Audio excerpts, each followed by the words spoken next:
I'm Pete Combs at NBAA 2012 in Orlando, where members of the Lindbergh Foundation tell their chairman they're trying to get the word out. The general aviator or pilot or aviation enthusiast has no kind of idea about the contributions that are being made and have been made within this industry over time to benefit the environment.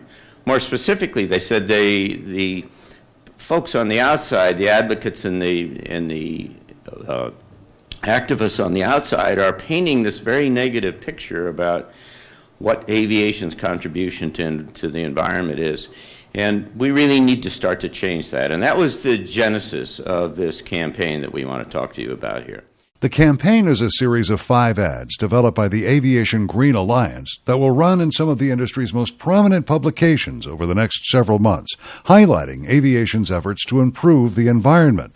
Front and center in that campaign is Joe Clark and Aviation Partners Boeing, the winners of the Lindbergh Foundation 2012 Corporate Award for Balance. This is why. These winglets, first developed by NASA in the 1960s, were prototyped by Aviation Partners Boeing in the 90s and are still being perfected today. Blended winglet technology has become so popular, it is now the #1 retrofit in the entire aviation industry. It is more the norm now to see an aircraft retrofitted with blended winglets than it is to see an aircraft without them. The reason? Blended winglets reduce drag and increase fuel efficiency by as much as 7%.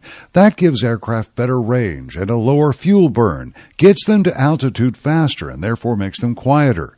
By 2014, Aviation Partners figures its winglets will have saved the aviation industry more than 5 billion gallons of fuel.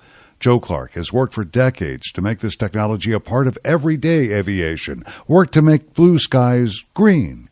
He says this is only the beginning. You know, we're just starting now. We have our blended winglet here that you can see. We have our new split-tip winglet we just tested with where we take the existing winglets and we modify them to get even more efficient.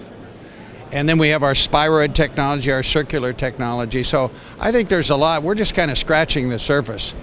We want to keep pulling these rabbits out of the hat as fast as we can. Under that surface, Clark figures there are more fuel savings and greener skies to be found. On the floor of the Orange County Convention Center at NBAA 2012, I'm Pete Combs.